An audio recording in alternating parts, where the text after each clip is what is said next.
Just when you thought it couldn't go worse, Donald Trump has done it. He has raised tariffs on China to 245%. He is also warning America's trade partners in Europe, choose between the US and China. So Trump is taking the war beyond America. Meanwhile, China says it is open to talks, but the US should show respect first. Other countries are planning stimulus packages to cushion their economies from the trade war. And Russia is benefiting from all of this. As the US dollar falls, the Russian ruble is soaring. It is the world's top performing currency. It is doing better than gold. We'll explain why. How is India faring? Inflation has fallen, but the latest projections say that growth may fall too. And the recession fears still loom in America. You don't need big headlines to see it. Small indicators like lipstick and lunch sales also tell a story. And amid all of this, China continues its TikTok strikes, exposing the dirty secrets of Western luxury brands one video at a time. In Ukraine, they have a new plan to fix the cash crunch, legalize pornography.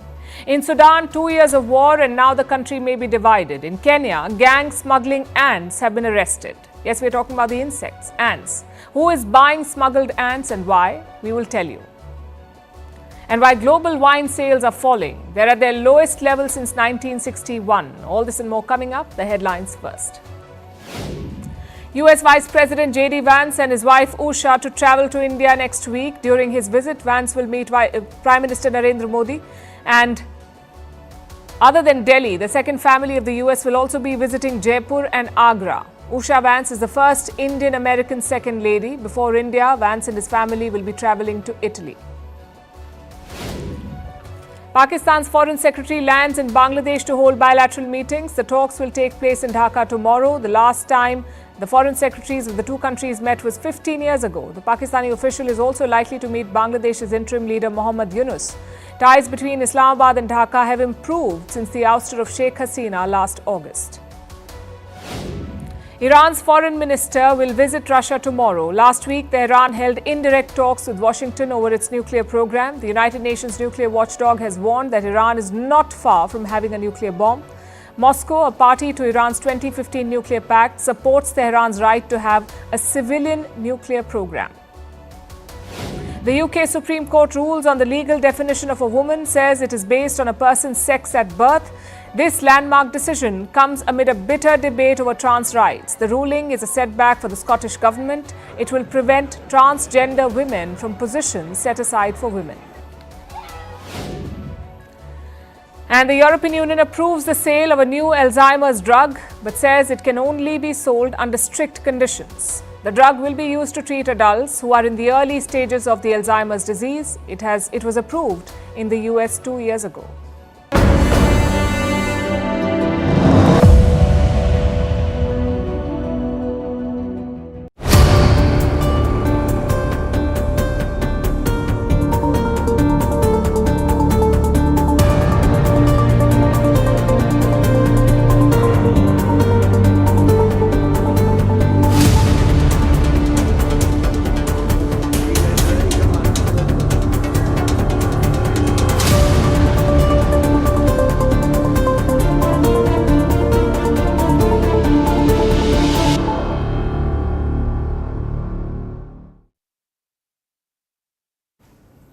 $10, $20, $54, $104, $145 and $245.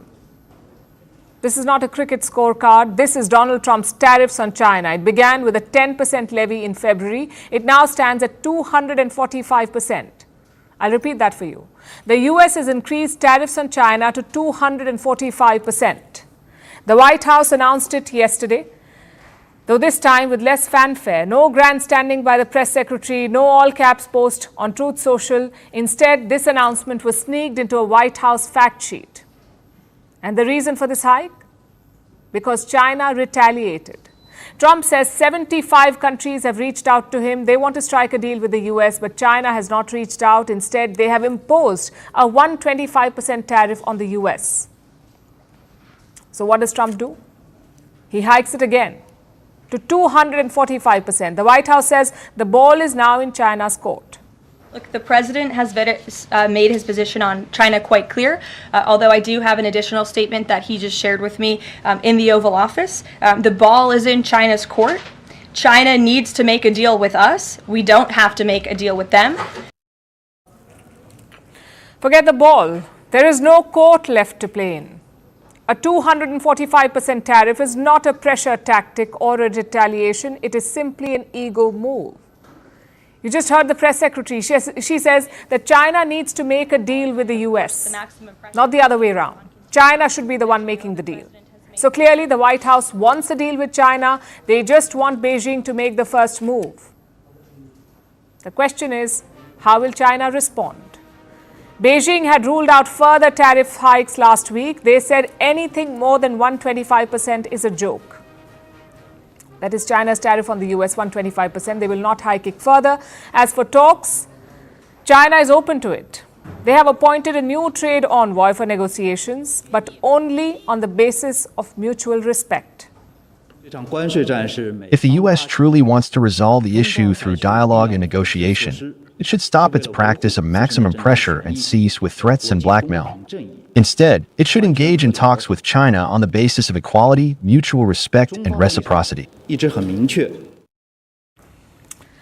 Let me recap that for you. The US wants China to pick up the phone and call Donald Trump, but China is saying, stop the bullying. Lift the tariffs first and then we can talk. Like I said, it's an ego battle. Neither side wants to appear weak, and Trump is going the extra mile. The tariffs are just one part of his strategy. He's piling the pressure on his allies too. A top Trump official has issued an ultimatum to Europe. He wants Brussels to pick between American and Chinese technology, specifically communications technology. Let me give you the background here.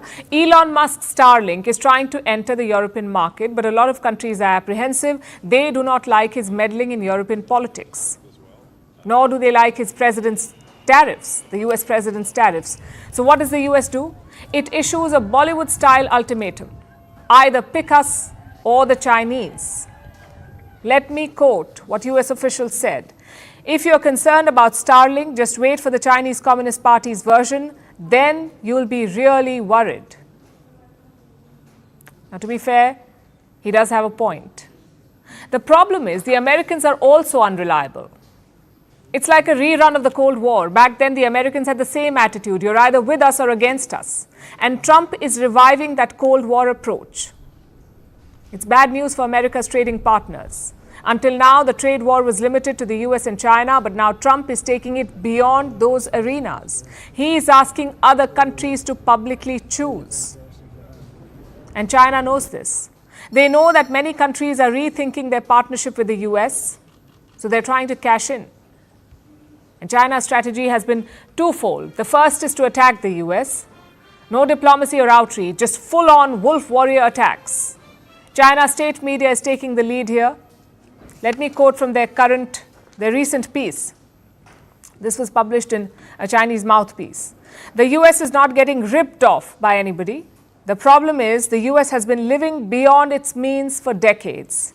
It consumes more than it produces. The US should stop whining about itself being a victim in global trade and put an end to its capricious and destructive behavior. Now, this approach has a clear motive: to present China as a challenger to the US, as the only country standing up to Donald Trump.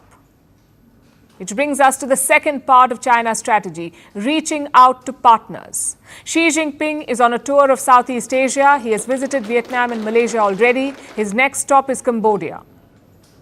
Do you know what's common between all these countries? All of them face steep tariffs from Donald Trump. So Xi Jinping is sweeping in as a savior, as the wise statesman who is taking on Trump. Listen to what he said. We must uphold the multilateral trading system, keep global industrial and supply chains stable, and maintain an international environment of openness and cooperation. How about that? China is preaching cooperation and openness. On most days, it would sound absurd. But then you look at Donald Trump and you think, maybe not. The US is squandering its goodwill across the world and by extension, playing into China's hands. This is a clash between the art of the deal and the art of war. Let's see how it unfolds. So Trump has raised tariffs on China once again. His trade policies are setting off alarm bells across the globe. World leaders are scrambling to contain the fallout. How will they respond to Trump's tariffs? What is their toolkit of choice? Stimulus, pumping cash into the economy. It is a time-tested strategy, and many major economies are now deploying it, like South Korea, which has unveiled a supplementary budget. This package is worth over $8 billion. And where will this extra money go? In managing the risks from Trump's trade war and in boosting South Korea's AI capabilities. That alone, the AI capabilities, will get about a third of this fund, a third of $8 billion. At the same time, Seoul is exploring negotiations with Washington. It will soon send a team to the US to try to cut a deal with the Trump administration. Of course, there's no guarantee of a deal, which is why South Korea has armed itself with a financial war chest. Same with Portugal. They have announced an $11 billion package. Their prime minister says, and I'm quoting, "The world we knew has changed." His name is Luis Montenegro. He's the Portuguese prime minister, and he says that his country must adapt quickly to this changing reality. Portugal's neighbor Spain is doing the same thing. Last week, the Spanish government announced a $15 billion package. And just like Portugal, it's a mix of loans and direct aid. Spain plans to boost spending in defense. The objective of this plan is for Spain to contribute to and, at the same time, benefit from this technological and industrial stimulus to strengthen the European security and defense area, while remaining faithful to our principles. Stimulus packages are direct interventions. Clearly, these countries don't want to wait for Trump to change his mind and offer concessions, and that is why they are resorting to stimulus and building a safety net around their economies. China is under pressure to follow suit. In fact, Beijing could be readying a package as we speak. Analysts predict a massive stimulus push of up to $275 billion, $275 billion China stimulus package. Last month, Beijing raised its deficit target. Now, what's a deficit? When a government spends more than it earns, when its expenses are higher than its income, that gap is called a budget deficit. Now, earlier, China was targeting a deficit of 3%, but last month, they raised it to 4%. This gives Beijing more room to spend, more firepower to protect their economy. In the month of March, the government also dropped some hints. To cope with possible external and domestic uncertainties, the central government has also set aside ample reserve tools and policy space. Now, this is not new. Most governments resort to a stimulus package during a crisis. We saw it happen during the 2008 crash. We also saw it happen during the pandemic. Stimulus packages keep economies afloat. But this time, the threat is different. This time, it's a trade war and the rising risk of recession. The markets are still wobbly. Share prices are seesawing. If Trump reimposes his tariffs, there could be another mass sell-off. Businesses and their bottom lines would suffer, costs would rise, profit margins would fall, and economies could plunge into recession. Trump's gamble on tariffs has raised all these fears. In the US alone, the probability of a recession is as high as 60%.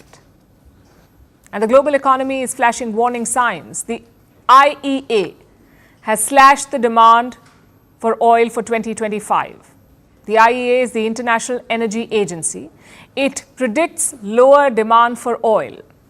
So does the OPEC, the Organization of Petroleum Exporting Countries. This is the world's biggest and most powerful oil cartel. Now, both these groups blame the rising trade tensions for this, for projecting lower oil demand. You see, global growth is slowing. So even if you cut oil prices, it may not be enough to lift demand. Hence the need for a stimulus. It can cushion the blow, support jobs, prop up demand, and restore market confidence, but it's not a silver bullet. If Trump's tariff war continues, and if his tariffs rise further, no amount of cash may be enough. Because this is not just a financial storm, it is also a political one. The global economy as we know it is being reshaped. There could be more painful days ahead.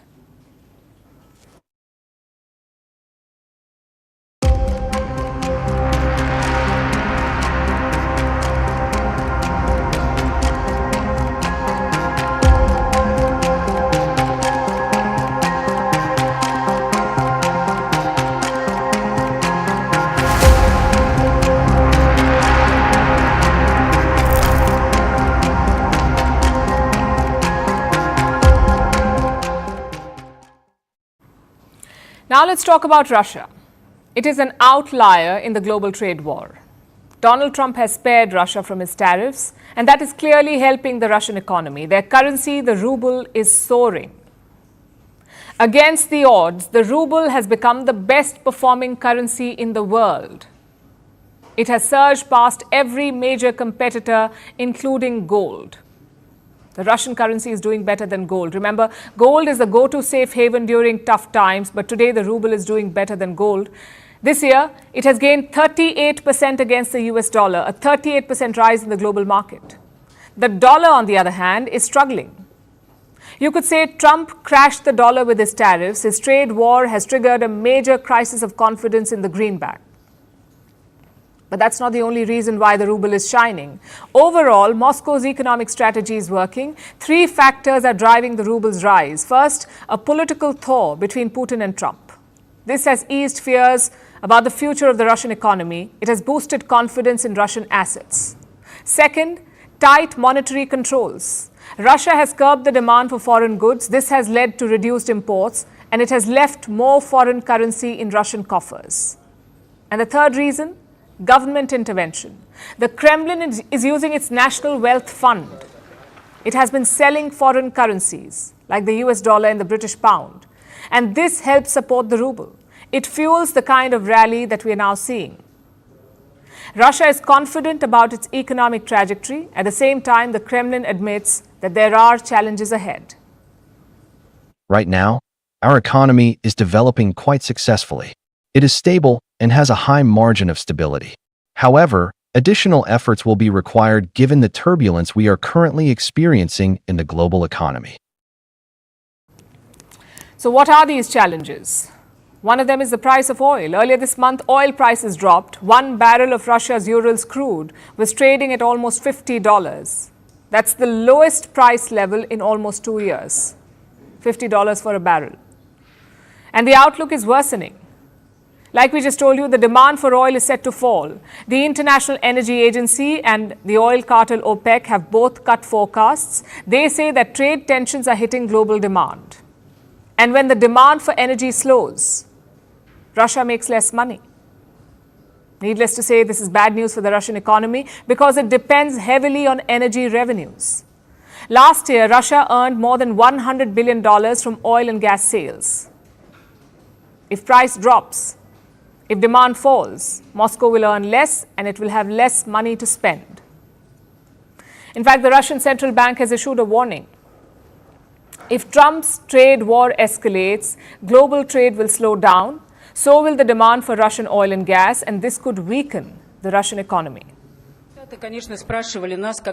I can say that we will approach this carefully, cautiously, including remembering that last year, after a slowdown at the beginning of the year, inflation raised its head again, and we need to make sure that the current slowdown in the rate of price growth is sustainable. Another factor is the tectonic changes in global trade. They are unfolding before our eyes, and it is still very difficult to judge where they will lead both the global economy and how they will affect Russia. This is a new significant risk that we must take into account. So falling oil prices is one major risk. The other is a slowing Russian economy. There's also a labor shortage. It is driving up wages. The number of young workers is shrinking. Many of them have been recruited in the military, so there are fewer people to take up other jobs, and this impacts the economy directly because fewer workers means higher labor costs for businesses. The third issue is rising inflation. At the moment, it is above 10%, more than 10% inflation. That's well beyond the Russian central bank's comfort zone. To fight inflation, they hiked interest rates to 21%. So there's a fair bit of pressure on multiple fronts. Does that mean that Russia is in trouble? Well, far from it. The country has weathered worse. Since the Ukraine war, Russia has been under more than 20,000 sanctions, all imposed by the West in a bid to isolate Russia. But Moscow managed to adapt. It found ways to bypass restrictions. It took advantage of the slow, uneven sanctions enforcement. It used its vast natural resources. All of this gave the Russian economy time to adjust. And the result was long-term resilience. Even as pressures mount, Russia's economy remains in the fight. The ruble is holding strong. As the world comes to terms with Trump's trade war, the Russian economy is looking good.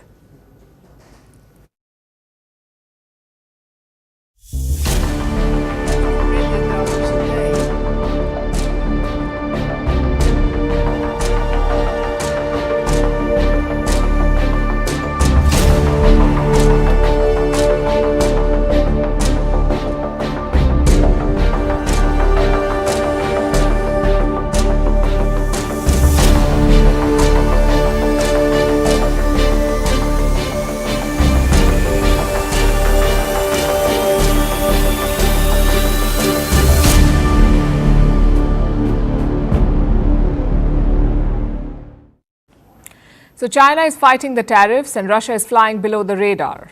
What about India? The tariffs have been a mixed bag for India. The government sees an opportunity in the long run, but in the short run, there could be pain. Some new forecasts are out. They say India's growth could be hit by the tariffs. Look at Morgan Stanley. Earlier, they projected 6.5% growth for India. Now they have cut it to 6.1%.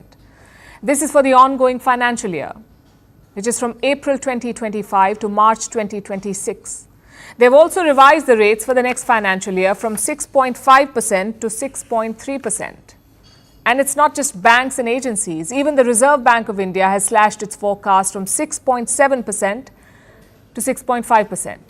So the overwhelming opinion is clear that tariffs will hurt India's economic targets. But don't panic yet, because there are a number of silver linings. For starters, inflation is cooling. Last month, retail inflation fell to 3.34%, which is the lowest level since August 2019. The lowest level of inflation since August 2019. And a big reason for that is food prices. India's inflation is largely driven by seasonal food prices. A good harvest will bring them down. A flood or a heat wave will make it worse. In the month of March, food inflation was just 2.69% in India, which is why overall inflation was also under control. And what about the forecast? Well, that's also good. Experts have predicted a bumper monsoon this year. Again, that is good news for food prices, because Indian farmers are still dependent on a good monsoon.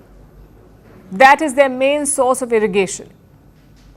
It is also good news for the economy as a whole, because lower inflation leaves the door open for interest cuts. Let me explain how. The RBI sets the benchmark lending rate for all Indian banks. Basically, the RBI regulates the interest on your loans.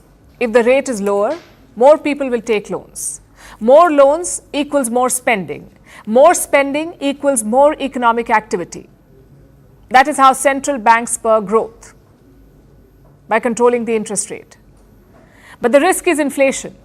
If spending rises too much, so will the prices. That is the risk of cutting interest rates to boost growth. But in this case, the RBI has more wiggle room. Inflation is already well under their 2 to 6% target. So there is more scope to cut interest rates. And like I said, this is good news for the Indian economy, especially with Trump's tariffs on the horizon. Another good headline is from the markets. India is the first major market to erase the tariff losses. Now, what does that mean? Trump announced his sweeping tariffs on the 2nd of April. Before that, on April 1st, the Sensex closed at 76,000. I'm sure you know what happened next. The markets had a couple of really bad days. Billions were wiped out from portfolios. Now look at the closing rate today.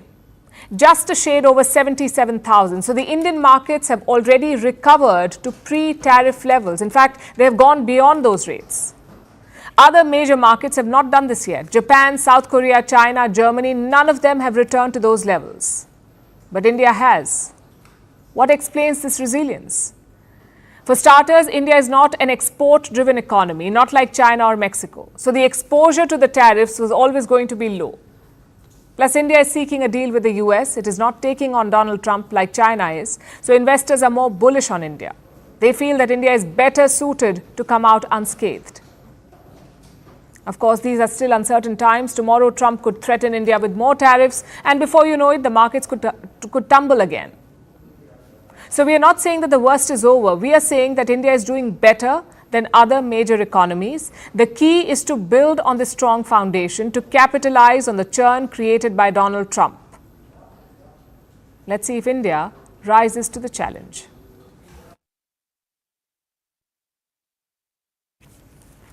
Have you ever heard of the lipstick index? When a recession looms, lipstick sales typically go up. Do you know why? Because people cannot afford big luxury items, so they splurge on smaller things, like lipstick, to lift their spirits. When most people think recession, they imagine the big stuff. Stock market crashes, massive layoffs, grim warnings from the JP Morgan CEO. But the first signs are usually more subtle. A cancelled hair appointment, a homemade lunch instead of takeout. Those little everyday choices that add up. And right now, the US is seeing a lot of them. So can these small indicators really predict a recession? Our next report takes a closer look. Recession forecasting is usually serious business. Economists hunched over GDP charts, obsessing over stock market tremors. Technically, a recession means the economy shrinks for 2 straight quarters. But let's be real. By the time that shows up in official data, everyone has already felt it. Groceries suddenly feel more expensive. Your favorite lunch spot is weirdly empty. And your hair may be overdue for a touch-up. Economists might rely on models and graphs, but out here in the real world, there are stranger and surprisingly more accurate ways to spot an economic downturn. They're called unofficial indicators. Totally unscientific, but eerily on point. Take the humble salon, for example. In 2024, the average American woman spent over $1,000 a year on her appearance. Now, hairstylists are noticing something strange. Appointments are getting pushed back. Clients are asking for cheaper services. And on TikTok, there's a new trend called recession blonde. Women are letting their roots grow in, skipping costly maintenance. Even nails are feeling the pinch. Manicures are out, press-ons are in. In fact, US searches for press-on nails are up 10% since February. But it's not just the beauty routines, it's also the tiny everyday choices people make or don't make when money gets tight. Take men's underwear, and no, we're not kidding. In a recession, underwear sales drop. Why? Because it's one of the first things people stop buying. It's about postponing non-essential purchases. So you stretch what you've got, quite literally. But then there's lipstick, and it does the opposite. Sales actually go up during a downturn. Because even when wallets are squeezed, people still crave a little luxury. And lipstick is perfect. Small, affordable, and mood-lifting. You can't buy a new car or maybe even a new bag, but a $10 lipstick, that's still within reach and it feels like a win. And it's not just what people wear, it's also what they eat and drink too. Take beer for example. During a recession, craft brews fall flat. Cheap six-packs are back in style. Because taste takes a backseat to savings.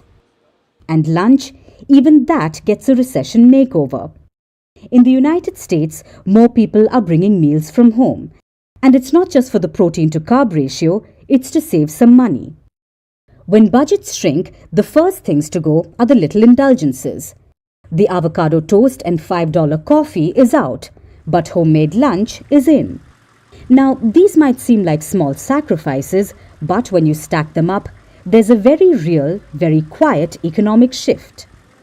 And they've always existed. Take the hemline index, for example. Historically, skirt lengths could tell you how the economy was doing. During the 1920s, the economy was roaring. And that's when flapper girls showed up with knee-length dresses. It was all about freedom and prosperity. But the 1930s brought with it the Great Depression. Money disappeared, and so did the knees. Hemlines dropped to the ankles, reflecting a more somber conservative era. Of course, with fast fashion, it's harder to track now. But indicators like this show you a bigger picture, because the economy doesn't just live in a silo. Can these quirky metrics really predict a recession? Maybe, not with complete precision, but they do tap into something raw and honest.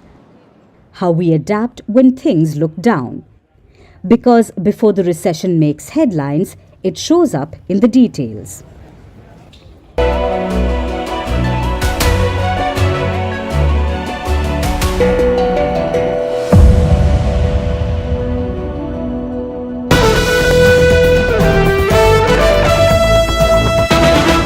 Except they are much larger, and China wants what we have, what every country wants what we have, the American consumer. Or to put it another way, they need our money. So the president, again, has made it quite clear that he's open to a deal with China, but China needs to make a deal with the United States of America.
Oh, okay. Yeah. Oh, good.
Once upon a time, luxury was made in Europe. France had Chanel, Italy had Gucci, the UK had Burberry. The West made these brands, the East made the knockoffs. That was how it worked. But today the picture is quite different. China manufactures a vast majority of luxury goods, sometimes legally, sometimes questionably, but always quietly.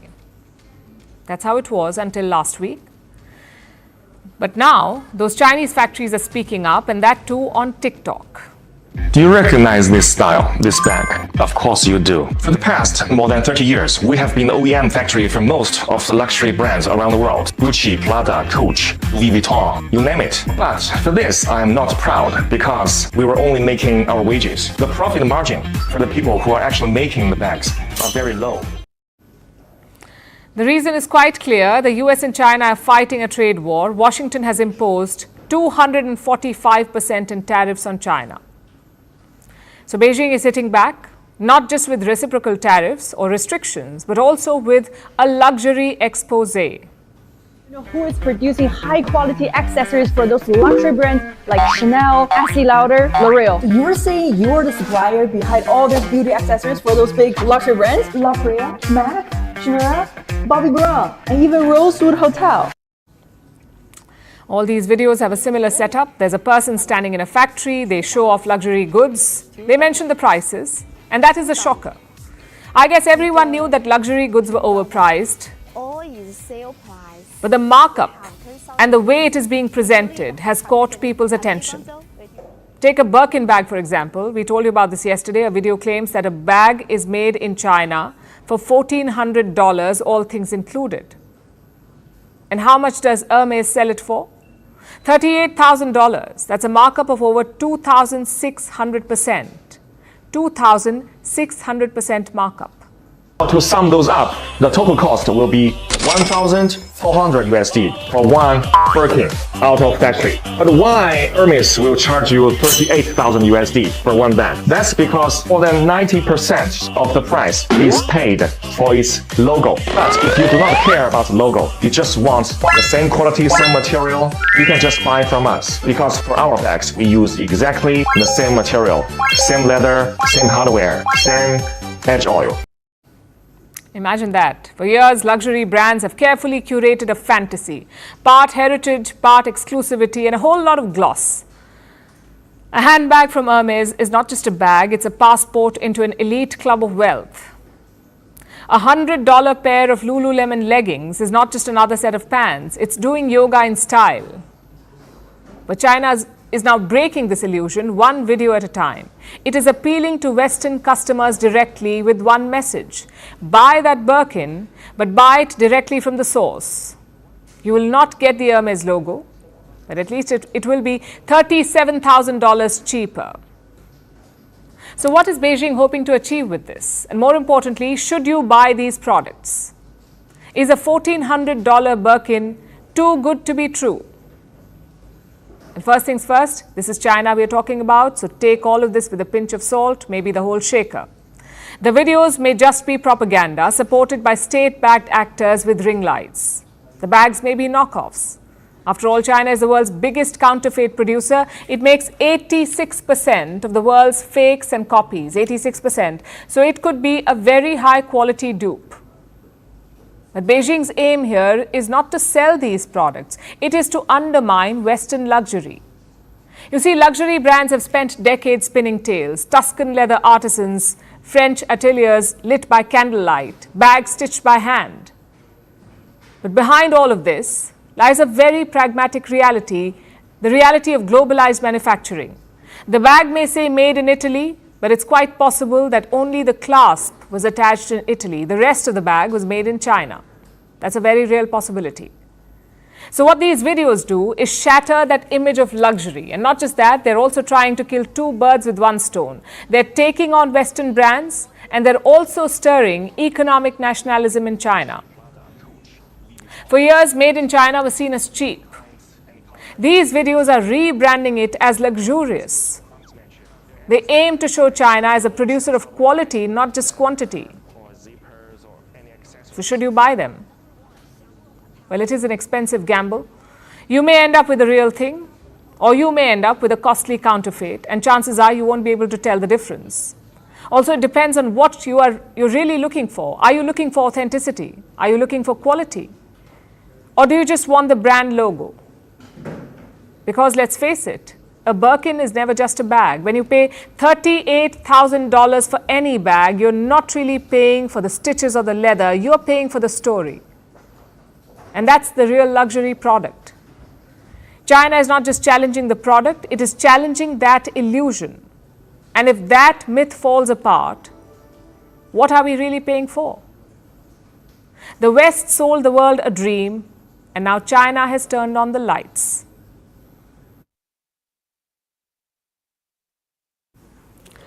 Our next story is about Ukraine, a country fighting for survival. Cities are in ruins and foreign aid is drying up, so Ukraine has a new plan to fill its war chest. It is as bold as it is revealing. Ukraine wants to legalize pornography. It sees millions in tax revenue. Imagine OnlyFans as an unofficial defense partner. What is the new cost of freedom? For Ukraine, it could be monthly subscriptions to adult content. For some, this is innovation, but many see this as desperation. Our next report explores. The war in Ukraine is now in its third year. Kyiv has lost thousands of soldiers. Millions have been displaced. Infrastructure has been destroyed. Western allies are reducing their aid, and Ukraine is fighting for survival. You're not in a good position. You don't have the cards right now. The war has crippled its economy. Ukraine's coffers are drying up. Kyiv is desperate for funds. So what does a cash-strapped nation do? Apparently, it turns to pornography. Yes, Ukraine wants to legalize the adult entertainment industry. Lawmaker Yaroslav Zhelezniak is leading the initiative. Possession, production and distribution of pornography is banned in Ukraine, and Ukrainian lawmakers want to overturn the Soviet-era law. They feel legalizing pornography will boost the economy. It will generate millions of dollars in tax revenue. Not to mention, it would free up the Ukrainian police from pursuing the 1,400 cases regarding adult content. The bill has been co-signed by at least 26 lawmakers, including members of Ukrainian President Volodymyr Zelensky's party. But many Orthodox Christians in Ukraine are questioning the move. They say legalizing pornography will erode the social fabric of the country. Ukrainian churches are calling it a destructive initiative. But is this a strategic move or a sign of despair? The adult content industry generates about $100 billion every year, and one of its emerging contributors is OnlyFans. This digital platform makes more than $6 billion every year, and Ukraine wants to milk this cash cow. Ukrainians have made more than $123 million on OnlyFans. Over 4,400 Ukrainians earn from the platform, but only 10% filed taxes from their earnings, which crossed more than $7 million. And many Ukrainians have been using OnlyFans to raise funds for the army. Lawmakers feel that legalizing pornography could increase tax collections to more than $12 million. And this money could be spent for buying drones, ammunition, or other weapons. But will legalizing pornography solve Ukraine's financial crisis? Well, not particularly. The tax collections won't even make a splash, because Kyiv relies heavily on foreign aid, which is not in the millions, but billions. The largest amount has come from the United States. It's estimated to be around $128 billion. Then there's Germany, France, and the United Kingdom, followed by other NATO allies like Italy, the Netherlands, Norway, and Sweden. All of these countries had given billions to Ukraine, not to mention the weapons that were given free of cost. Tax collections from pornography won't foot Ukraine's ever-growing war bill. But Ukraine is desperate for funds, and it's open to all options that are on the table, including legalizing pornography.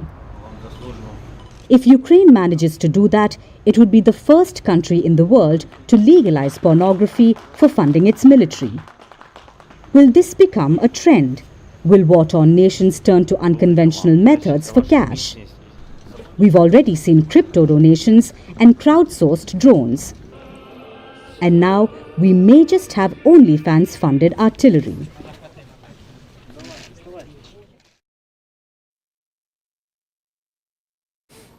Now we turn to the forgotten war, the one in Sudan. This week marks 2 years of the civil war.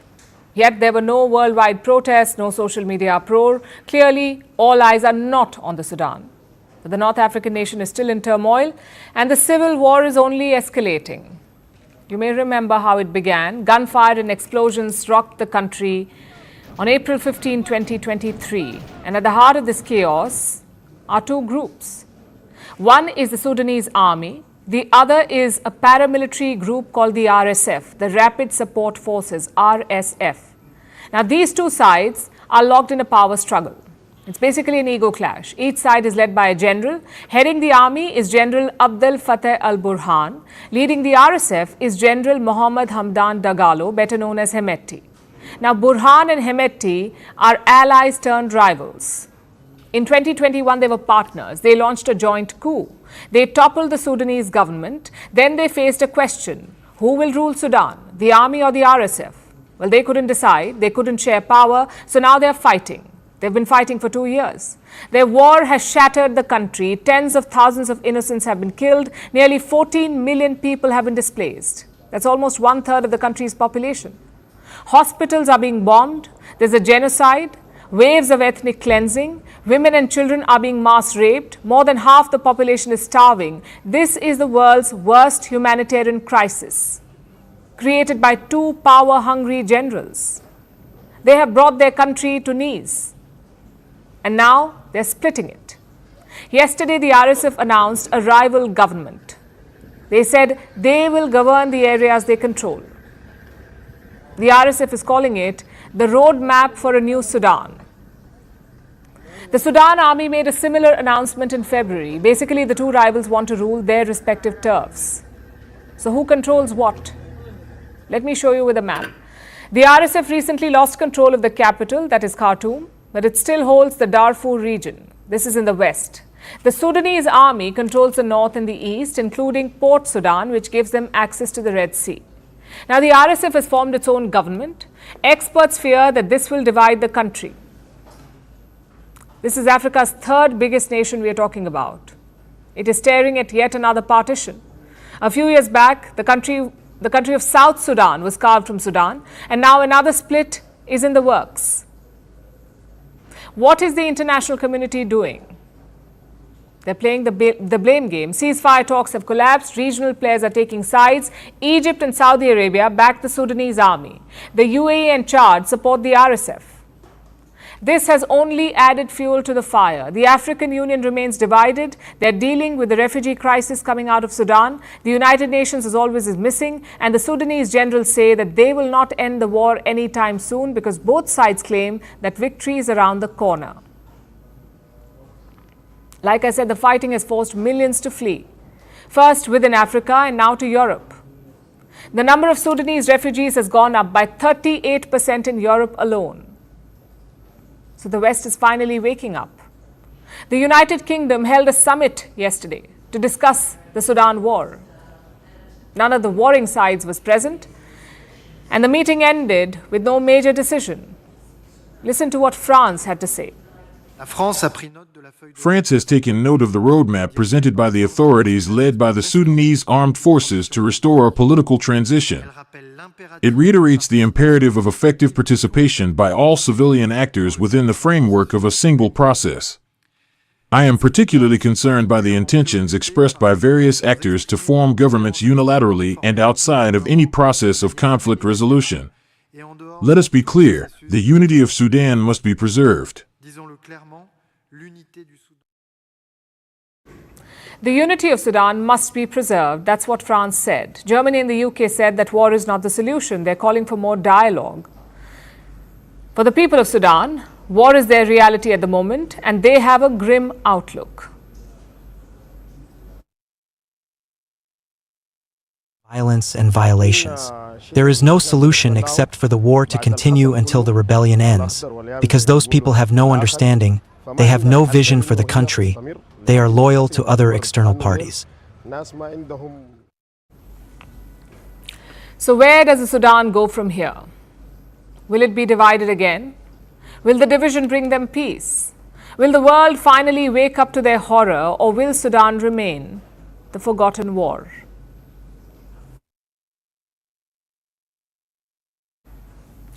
Our next story tonight is about smuggling.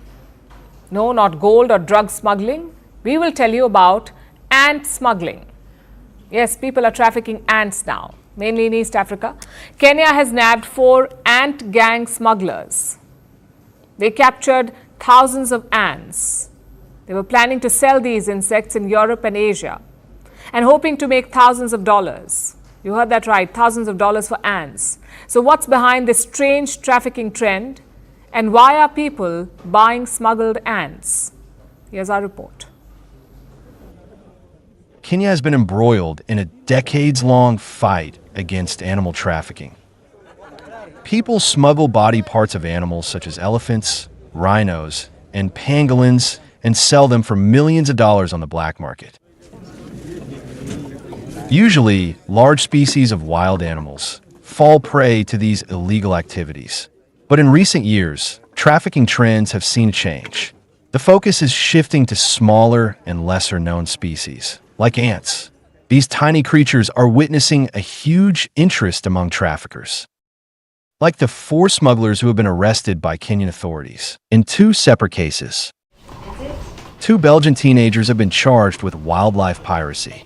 They were found with thousands of ants at their guest house. They reportedly seemed distraught during their appearance in court. We did not came here to break any laws. By accident and stupidity, we did. And I know breaking laws is for criminals, but I don't feel like a criminal. But according to authorities, they made calculated attempts to smuggle the ants. They captured 5,000 ants, packed them in thousands of test tubes, and filled them with cotton wool. This would have enabled the ants to survive for months and obscured the contents of the tube. 2 other men have been charged with illegal trafficking in the same courtroom. One of them is Kenyan, the other is Vietnamese. Both the men were arrested in Nairobi, where they were found with 400 ants in their apartments. These cases may sound absurd. After all, why would people capture ants? Because it is a lucrative business. The contraband included the mesocephalotes, or the giant African harvester ants. As the name suggests, they are large. They can grow up to 25 millimeters. They have a bold color. They're native to East Africa, and they're considered exotic, mainly in Europe and Asia, where the so-called ant smugglers plan to take them. If they were successful, in all likelihood, they would have made a bounty. The prices vary according to the market, but each giant African harvester ant can be sold for anywhere between $130 to $220, and according to the Kenya Wildlife Service, the total ant contraband is valued at 1 million shillings. That is $7,700. Question is, why are people buying these ants? Demand in this rare insect species is growing rapidly due to their distinct features. Collectors like to keep them in special habitats, which are known as formicariums, and watch them build colonies. So people are keeping ants as pets and paying big bucks to do it. Of course, Kenya is not happy about this. In the country, ants are protected by international biodiversity treaties. Their trade is highly regulated. Because they are critical from an ecological perspective, they help enrich soils, germinate seeds, and provide food for birds and other animals. And Kenya has taken the illegal export of these ants seriously. They say that this not only undermines Kenya's sovereign rights over its biodiversity, but also deprives local communities and research institutions of potential ecological and economic benefits. The Kenya Wildlife Service has called the arrest of ant smugglers a landmark case. The country can only hope that this sets an example and puts a stop to the antics of ant traffickers.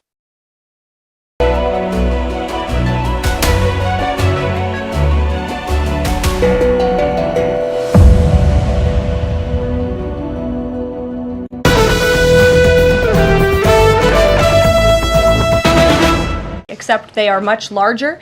And China wants what we have, what every country wants, what we have, the American consumer. Or to put it another way, they need our money. So the president, again, has made it quite clear that he's open to a deal with China, but China needs to make a deal with the United States of America.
Oh, okay.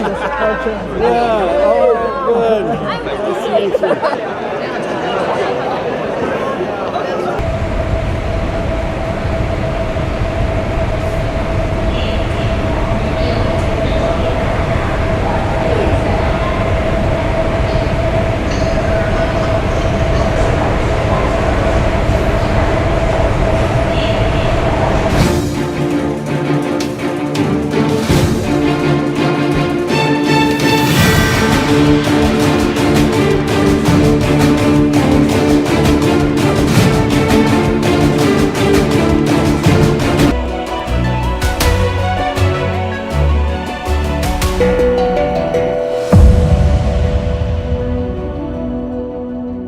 And now it's time for Vantage Shots, images that tell the story.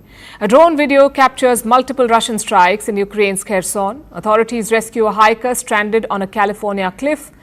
And a Michigan town moves 9,100 books one by one to a bookshop's new location. Finally, we are taking you back in history. On this day in 2005, Pakistan's former military ruler turned president Pervez Musharraf arrived in India to watch a cricket match. Musharraf even praised Indian hospitality. During this trip, he held meetings with then Prime Minister Dr. Manmohan Singh. This was his first visit to the country since the failed Agra summit in 2001. We're leaving you on that note. Thank you for watching. We'll see you tomorrow.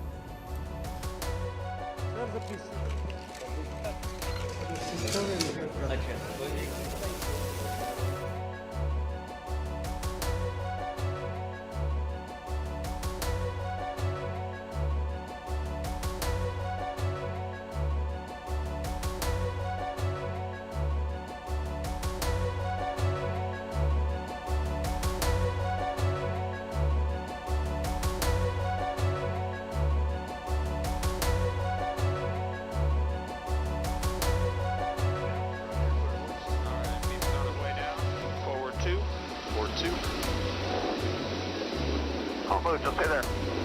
Forward two. All right, they're on the cliff up here. Okay.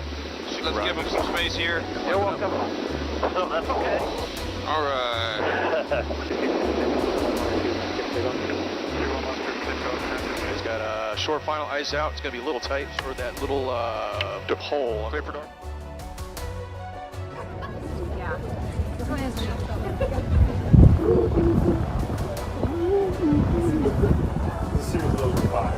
That's better.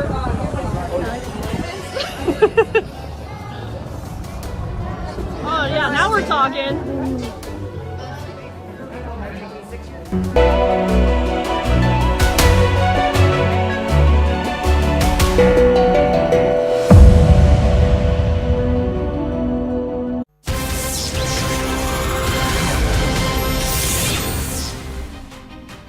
Hello and welcome to the late night edition with me, Ayushman Singh Jamwal. Big breaking news coming in on the top of the bulletin right ahead of the Tamil Nadu elections next year. Now what we are learning is that after the big announcement of the BJP AIADMK alliance in Tamil Nadu, AIADMK chief Edappadi Palaniswamy has made a politically charged statement saying, and I quote, if the NDA wins in Tamil Nadu, then it won't be a coalition government in the state. That is the